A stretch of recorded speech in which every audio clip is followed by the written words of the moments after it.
Os! Hey everybody, welcome back to another video. I am a guy on the internet. Alright, so Halloween is coming up. It's just later this week, and I think that I've done a pretty good job of going along with like the spookiness, because I am not a person who can just sit down and marathon horror. I can't even go to the movie theaters and watch horror. Fun fact about me is that every time I go watch a horror movie at the theater, I usually have to get up in the middle of the movie to go buy popcorn because I'm hungry. But that being said, though, I do really like Halloween, and I like all of the spookiness, the fun of the aesthetic of just the month of October. Pretty much is what I'm trying to get at. But that being, like I said, though, I'm not a horror guy. I can't play games that are horror, and I can't watch movies that are horror. But there's plenty of things out there that are not horror related, but they're still kind of spooky, right? For example, there's Gegege no Kitaro, you know, the show that replaced Dragon Ball Super, and everybody is like super pissed that it's not back yet. Go watch that if you're in the mood for something horror-y. I've been doing that. It's great. I'm learning a lot about Japanese yokai, and it's just a fun show around. Nezuko Toko, the mouse man. He's a delight to watch. He's kind of annoying. He's a dirtbag, but there's a lot of stuff there that it'll just teach you a lot about Japanese mythology, which is really cool. The next thing that I'm going to talk about is a what do you call it? It's a not safe for work love and hell story.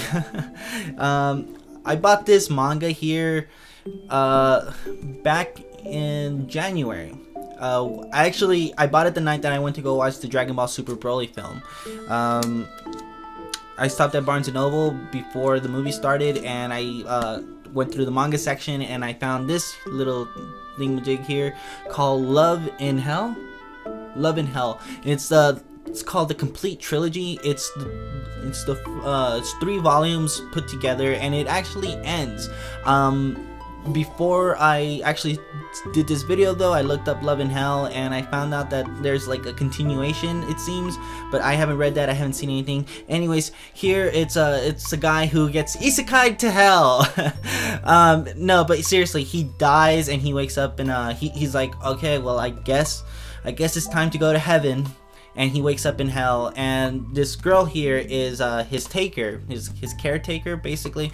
She's the one that's supposed to make sure that he repents for all of his sins on earth, and so that he may eventually leave hell and go to heaven. And there's a lot of world building here. Like hell here is not really what you would expect to find in like ordinarily. Like they live in this society where like demons and sinners, they live together, and basically it's just set up like a traditional world where like there's markets, there's hotels, there's homes, or like a city in hell. And there's a currency. There's a currency that is like basically the equivalent to the Japanese yen. They say so as such, but the way that you earn money typically for a sinner is to get tortured, because you have to eventually get out of hell. You have to like, you can't get comfortable. You can't become complacent in hell. You can't just decide that this is the place where I want to live, because your caretaker, if you end up getting too comfortable, then they have a negative image thrown upon them, where it just becomes difficult for them to get work after you, basically. So yeah, so you're in hell. Everybody is a scumbag, just how you would expect in hell, and you can't trust anybody. But it's a society where there's rules and everything, and you have to abide by them. And the main character, he, just like a lot of people who wake up in hell normally in a story, they think that they don't deserve to be there. But clearly, what I love about this though is that it shows you that he very much deserves to be there, because within the first couple panels of him meeting the girl, Kayori, the main heroine's name is Koyori, or Koyori, and the main character's name is Rintaro, however you want to say it. Within the first encounter, like, he's like questioning if the girl is actually a demon. He starts touching her horns and sexually harasses her in the process. So and he continues to kind of like make fun of her and teases her. So he thinks that he doesn't belong here, but clearly he does belong in hell. Like, clearly he's done some bad things, and eventually you do find out what he is, why he died and why he ended up in hell. But that doesn't come until like a couple volumes in. I only reread volume 1 just for the sake of this video. But it's a very fun story. It's definitely not safe for work content. It kind of pushes the lines of what you would ordinarily see in anime, because usually a lot of this stuff would be censored, and they don't necessarily hold back here. There's like a lot of gore too. It's really fun. The creator does a really good job of like mixing in like this gore art, and then like this like lewd art, and then like this the regular art, and it all mixes out. It all mixes in very well, and it's all comedic. It's all done up for laughs, and I definitely recommend this if you haven't seen it. But if you go to Barnes & Noble, you're likely to see it, because they really seem to push this story out. And like I said, if you buy this, which I got for $20, you get the entire story. It actually has an ending in this 3-in-1, and yeah, so I found out that there's a continuation, so I definitely want to check that out.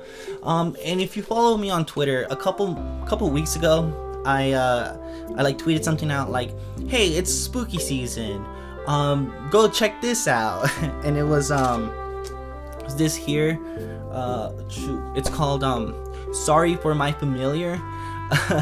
I read like the first couple pages, like I sampled the first couple pages, and I'm like, oh, this looks very interesting. I'm gonna come back and pick this up. Well, I came back to pick it up today, and I'm only like 2 chapters in. I was gonna try and get the whole thing done before I recorded this video, but I kind of want to take my time with it. I don't want to rush it just for the sake of the video. But that being said, this story it's very, very where I said like love in hell is not safe for work. This is more PG, I guess. Like, there's no real violence. I haven't seen any violence yet as of the end of chapter 2. And it just seems like a very fun story between a human and his demon, or this demon and her familiar, a human, which is supposed to be crazy, because like I recently started watching Familiar Zero, and like, you know, they have their familiars, and then they're all summoned and stuff, right? They make contracts with them, so I kind of thought that was gonna be the same thing here, but no, apparently she just met her human, whose name is Norman Volcanello. His name never really ever comes up in the story. They just call him Mr. Norman. But anyways, he's a great character. His whole thing is that he is a demon or daemon researcher, and he's fascinated with the demon world, or like this land of demons, right? And he's there kind of like the researcher, not architect, archaeological type guy. I don't know. He's very like well mannered, and he just has the, well, I wouldn't say well mannered because he does insult somebody, but that's just because he's so fascinated by them. And he's like, "Can I take your picture? Hey, can I sketch you?" He starts asking them. He like assumes that the main character, his master, I guess, is a demon cow. And she's like so well mannered, soft spoken, and like in the opening panels of chapter 1, she's about to be bullied by these other jerk demons, and she's like, the whole purpose of them talking to them in the first place was to be like, "Hey guys, I just wanted to say goodbye because I'm gonna go search for my dad." And so the whole story is set up to for them to go and search this world. I think it's actually very fascinating the way it just sets it up, because there's definitely an end goal in mind, where like Love in Hell is all about it's all about getting accustomed to this new society, and paying off your debt so that the main character can go into heaven, and like the quirky, wacky things that happen in hell along the way. And this is like, it's a story about a girl trying to search for her scumbag dad, because he is a scum. It seems like he's very scummy. With the help of this human that just has bright eyes for this the world in front of him. It's pretty cool. It's pretty cool.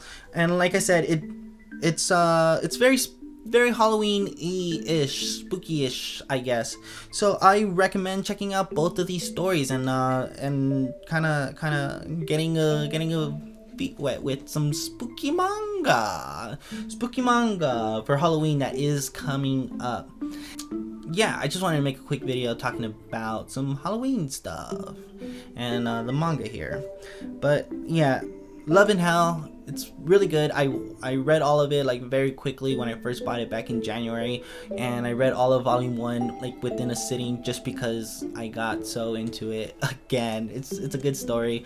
Like I said though, it's not safe for work, NSFW. So I guess if you buy it, just be a little bit cautious about where you read it and who you read it in front of, if that type of stuff is important.